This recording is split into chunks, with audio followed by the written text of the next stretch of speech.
never got a phone call. They never presented an attorney. They never presented any of this and read me my Miranda rights. Tonight, a Southern California man newly released after an encounter with immigration agents shares what he's going through. Good evening and welcome to West Coast Wrap. I'm Christina Rendon. Videos of Adrian Martinez's arrest got a lot of attention on social media last week, sparking large-scale protests in his Pico Rivera community. Fox 11's Christina Gonzalez spoke with him after a judge ordered his release today. He says his trouble with the law is not exactly over. I look at the video, and when I look back at it, I was like, wow. I just remember being very confused and scared. Adrian Martinez describing videos of immigration agents taking him into custody at the parking lot of the Pico Rivera Walmart, where he says he tried to speak up for a man being detained. And I just started saying, like, that's not right. Like, the poor man, like, he probably doesn't even understand what you're saying. Video shows Martinez getting out of his car, moving a trash bin in front of the federal vehicle. Agents shoved the bin aside and knocked Martinez down repeatedly, eventually taking him down. All I remember is just trying grabbing onto, like, not fall hard. And as from there, I just remember trying to get back on my knees, and they're all on top of me. He's arrested. At that time, Border Patrol officials telling Fox 11 that subject punched 2 agents. After not seeing punching on the video, a federal judge ordered Martinez released on bond. His attorneys say the 20-year-old is still being charged, not with assault, but with conspiracy to impede the officers. They're charging this in a way to make it more serious, when we think that is a tactic in order to justify their wrongful actions. Including what Martinez describes once he was in custody. Like, can I call somebody? Like, I want them to know at least where I'm at and where they could get the car. Like, what did they say? They ignored me and they said. So you never got a phone call? Never got a phone call.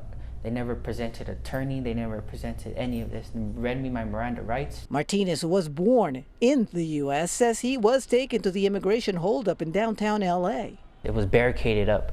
Like, they had like military guys in the front, and then we go underground, a parking structure. And then there's just a bunch of vans and a bunch of poor people that they got in, and they're like chained up from the ankles and looks like treating them worse than animals. His mother says she tried showing her son's birth certificate to agents downtown, only to be told repeatedly he wasn't there.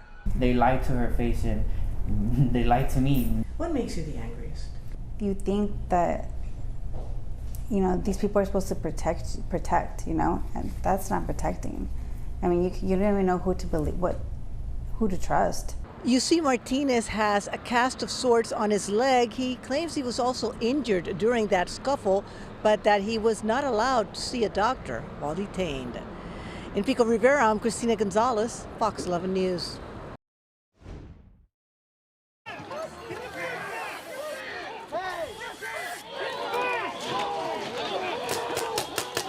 Another chaotic scene in Portland, Oregon. Last night, anti-ICE demonstrators clashed with law enforcement outside of an ICE facility. Police officers used flashbangs and tear gas to push back the crowd. They say no arrests were made. Last week, 2 people were arrested when a similar scene unfolded at that same location. A decorated U.S. Army veteran is now in South Korea after self-deporting from Hawaii. Se-Jun Park left his family Monday under the watch of ICE agents. He moved to the United States when he was 7. Park enlisted in the Army at 19 and was shot twice during the U.S. invasion of Panama in 1989. He received the Purple Heart and later turned to drugs to cope with PTSD. In 2009, Park was arrested and served 2.5 years in prison. When he was released, his green card was revoked. Park says he turned his life around and fought deportation, but this month officials ended his deferred action status and told him he had 3 weeks to leave the country. Our coverage of the country's immigration debate continues on westcoastwrap.com. Some of what you'll find online is a breakdown of how President Trump's budget bill could change the U.S. immigration system. The Trump administration says California must change its policies on allowing transgender athletes to compete in girls' sports, or it could lose federal education funding. The federal education secretary made that announcement today after wrapping up 2 investigations. KTVU's Jana Katsuyama has the details and reaction from state officials as well as a legal expert. The Trump administration announced Wednesday that its investigation found the California Department of Education and the California Interscholastic Federation violated civil rights law by allowing transgender athletes to participate in girls' sports teams. The investigation stemmed from a state high school track and field tournament where policies allowed both transgender and non-trans athletes to receive top finisher awards. The U.S. Department of Education statement says California must notify all schools to ban transgender athletes, strip transgender athletes from all records, titles, and awards, and present a letter of apology to athletes who lost to transgender athletes. In response, the California Department of Education said, quote, "The California Department of Education believes all students should have the opportunity to learn and play at school, and we have consistently applied existing law in support of students' right to do so." The California Interscholastic Federation says it does not comment on legal matters. This is really relying on the president's executive order and the administration's interpretation of Title IX. Ilana Redfield with UCLA School of Law says the state has an estimated 49,000 trans youth ages 13 to 17. California is one of 22 states that have laws requiring transgender students be allowed to participate in sports. States like Maine and California and Minnesota have interpreted their own state laws to protect against discrimination on the basis of gender identity in sports. And so that creates a conflict. Now, the federal administration is asserting that these federal interpretations would preempt the state interpretations. But that is not actually a clear established law.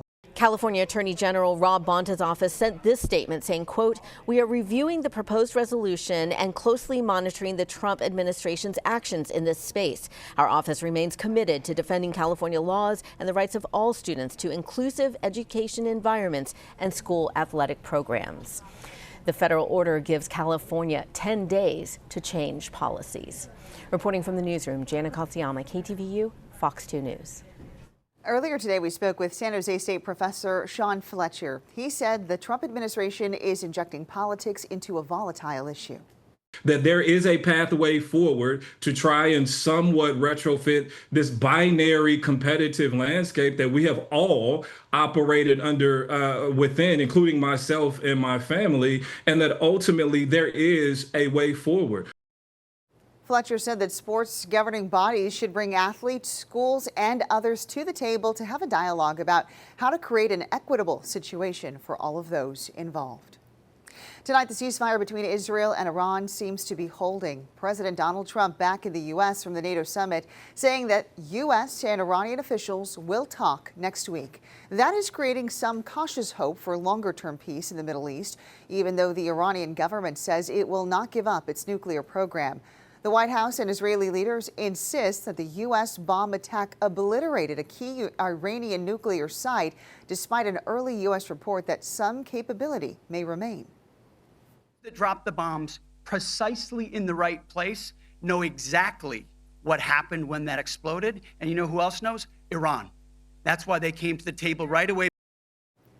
The president said on social media that Secretary Hegseth and other military officials will hold a news conference tomorrow morning on the impact of the U.S. strikes.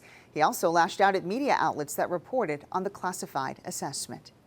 We do have an update tonight on the hate crime charges against the man accused of throwing Molotov cocktails at demonstrators in Boulder, Colorado.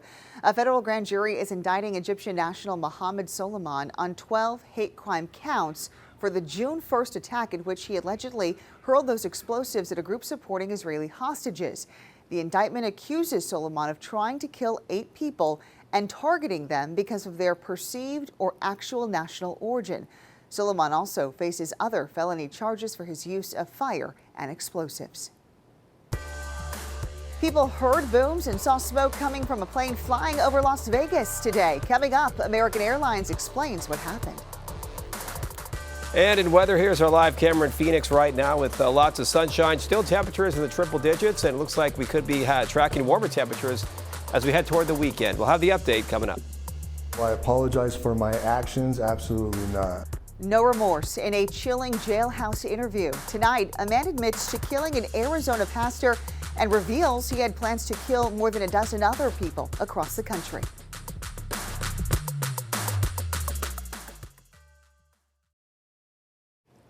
A scary scene over Las Vegas today. Images posted online show how an American Airlines plane was sparking and billowing smoke. This happened on Flight 1666 shortly after takeoff from Harry Reid International Airport. That plane was headed for Charlotte, North Carolina. It did have to return to the airport in Las Vegas and landed safely. No one was hurt. American Airlines issued a statement saying the plane had a, quote, mechanical issue. Convicted murderer Lori Daybell is filed for a new trial in an attempted murder case involving her niece's ex-husband, Brandon Bordeaux. 2 weeks ago, a jury in Maricopa County, Arizona, found Daybell guilty of conspiring with her late brother, Alex Cox, in a shooting outside of Bordeaux's home. Daybell represented herself in that trial, and now she says her rights were violated and that Arizona failed to honor the U.S. Constitution as she was ill and not given proper treatment during her trial. She also accused the judge of not being impartial. Daybell's sentencing is currently set for July 25th. Cameras were rolling when the man accused of murdering an Arizona pastor admitted to that killing. The confession happened during a jailhouse interview with Fox 10's Lauren Clark. She shows us how he also revealed plans to kill more Christian leaders across the country. Before I go into the details of that interview, I think it's very important to talk about the victim in this case, the man who lost his life. Pastor Bill Shaneman was beloved in the New River community. People who knew and loved him best said he would do anything to help anyone out through any situation. He was truly a light that Adam Schief admitted to me right here in the Coconino jail of taking. He expressed no remorse or no regret for his actions. To the screen share. Led into the room in shackles, Adam Christopher Schief admitted to murder. Did you kill Pastor Bill Shaneman? Yes. He justified his actions with religion, citing his twisted belief that Christian pastors are leading people into a false path by following Jesus. He said Pastor Bill was the first in a plot he called Operation First Commandment, aimed at killing and then crucifying 14 Christian leaders across the country. He admitted that he was about to kill 2 priests at the Chapel of the Holy Cross in Sedona before he was arrested by police. The day that I was going to execute that priest, I tried getting into the back of his car, and there was like an older lady that was on like a small little bicycle that got into my way. And I was just going to get into the back seat and tell him to drive to his house. I asked if Adam was ever victimized by anyone in the Christian faith. He said no. He said his family is Christian and that he had a good childhood. He denied being mentally unwell. But Pastor Bill, speaking to people who knew and loved him, his family, he helped people get back on the right track in this world. He helped a woman who was living out of her car go into a house and get her life back on track. Do you think what you took was precious or valuable in any way? Adam answered that question with a religious tangent. He said he was not sorry for what he did. Will I apologize for my actions? Absolutely not. Adam also told me that he had used drugs before in his life, but he did not think that that was impacting his mental state. He also told me he would be okay if he was executed. Reporting here in Flagstaff, Lauren Clark, Fox 10 News. Pastor Bill Shaneman's family has issued a statement on Schief's jailhouse interview saying in part, quote, "What we have seen over the last week is this suspect enjoying the attention. We are concerned about his increasing notoriety and possibly gaining a following. We see the surge of media attention and his ability to communicate freely as a very serious threat."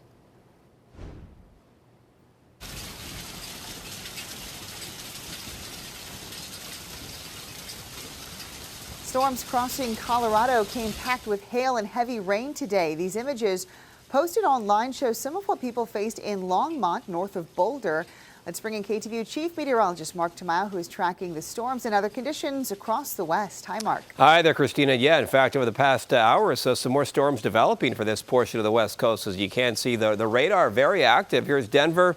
And here is the Boulder area, and still a lot of action on the radar right now. In fact, this one cell is linking up to a severe thunderstorm warning, so we still have some severe weather to talk about, at least in the short term, with those cells moving on through. As we check out the big view across the West Coast, we are showing you some clouds moving into Portland and Seattle. For California, we have the typical low clouds and fog. Summertime clouds near portions of the shoreline, and then more sunshine out toward the Phoenix area. You see the clouds once again and the showers developing out toward parts of New Mexico and out toward the Rockies. And as you can see up in the Pacific Northwest, some cloud cover there, and rain showers could be on the increase for a place like Seattle tomorrow. Right now, current temperatures, it is 97 degrees in Las Vegas. Compare that to San Francisco, 40 degrees cooler in the upper 50s, and then a bunch of upper 60s for Portland and Seattle. This was the scene today in Seattle, showing you the clouds coming on board. A high today of 71 degrees. In the San Francisco Bay Area, well, San Francisco maxed out 60 degrees. And then, as you can see, looking out toward Arizona, this is nearby Glendale. Phoenix topped out 103 degrees earlier today, and those temperatures will be trending up as we head toward Thursday, Friday, and into the weekend. So here's kind of the game plan for tomorrow. Some scattered showers developing up in the Seattle area. A mild day in the Bay Area. They're going to have the fog in the morning. Warm conditions in Southern California, and it seems like the persistent pattern, the hot temperatures out toward Phoenix. Not like last week, but still another hot day for tomorrow, which is typical, of course, for this time of year. And we'll show you the forecast models. We show you the clouds and some rain showers coming on board up in Seattle for tomorrow. So increasing confidence. They could have some showers return there. Overall, though, a good portion of the west remains dry, but also fairly hot. Here's a look at some more numbers for you. As you can see, Olympia, Washington in the mid 60s, San Jose in the Bay Area upper 70s, Palmdale in Southern California upper 90s, and Tucson, Arizona, 102 degrees tomorrow afternoon. So you can see the clouds focused up in the Pacific Northwest for tomorrow. San Francisco has the fog in the morning. A little bit of a warming trend for Los Angeles, and you can see the heat building for Phoenix, 107 to 109 degrees. So overall, over the next few days, a good portion of the West Coast, we are tracking warming temperatures as we head toward the weekend. Christina. All right, Mark, thank you. Arizona newscaster turned politician Kari Lake had a contentious appearance before Congress today. Lake is the Trump administration's choice to oversee government-run news outlets like Voice of America. They were created during World War II to bring news reports to people living in oppressive regimes. Lake appeared before the House Foreign Affairs Committee days after layoff notices were sent to hundreds of employees at the agency, cutting its staff by 85%. Just 18 employees remain at VOA. This place is rotten. It's rotten to the core. President Trump has asked me to go in and help clean it up. And he's also issued an executive order to reduce this agency down to its mandate, to what is mandated, statutorily required. That's exactly what I'm doing. Lake and other Republicans claim that many Voice of America broadcasts have a liberal bias. Arizona Congressman Greg Stanton accused Lake of making false statements after her failed bids for office, saying, quote, "Americans cannot believe a word you say." Attorneys general from 21 states are joining forces to sue the Trump administration for cutting billions of dollars in federal funding. Their lawsuit claims the Trump administration is using an unclear clause to deny grants. The White House's Office of Management and Budget has regulations which allow federal funding to be cut once it's no longer needed. The lawsuit claims the office must prove specific funding no longer helps a program before a grant is lost. Attorneys general are seeking to keep federal funding in place for programs that have already received it. 7 Western states involved in the legal battle include Arizona, California, Colorado, Hawaii, Nevada, New Mexico, and Oregon. The White House has not commented on the lawsuit. Some Costco employees in the West say they are victims of wage theft. Coming up, why they think the wholesaler is cheating them. And school lunches get an upgrade in Utah. See how an unconventional partnership serves up meals to students and local businesses that they actually love. They definitely taste, they have more flavor to them. Try it, it's so good. Don't be afraid.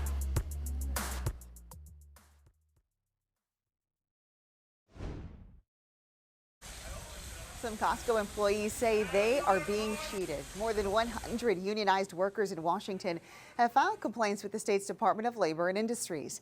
The delivery drivers say they are owed wages tied to a new contract. The contract they agreed to in April included pay raises retroactive to September of last year, but the drivers say they're still waiting to see that money. We reached out to Costco for comment on the drivers' complaints, and we are awaiting a response. In Arizona, Gilbert Public Schools has announced it plans to implement sweeping phone restrictions for students this fall. This comes after Governor Katie Hobbs signed a bill in April requiring Arizona school districts to adopt a standard policy. Now, K-8 students at GPS will be required to shut their phones off and store them for the entire school day, while high schoolers will have to do the same during class periods. Some parents say this move is a great way to mitigate distractions, while others worry about communicating with their kids in the event of an emergency. There's a loss of learning that can occur, very distracting, so I think it's a good thing. Feel that security of being able to get in touch with them, but definitely more of a distraction if it's always allowed out, right? The district says students will be allowed to ask to contact their parents, while parents can contact the school to get in touch with their kids.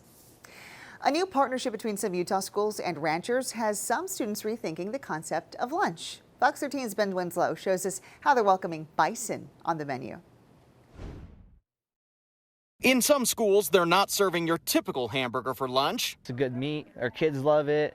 And I mean, what's not to like about meat that comes from a giant animal? You know, that thing's awesome. Bison raised on this ranch is being featured in school lunches. We supply some schools out on Wasatch Front, Moab, and Cedar City.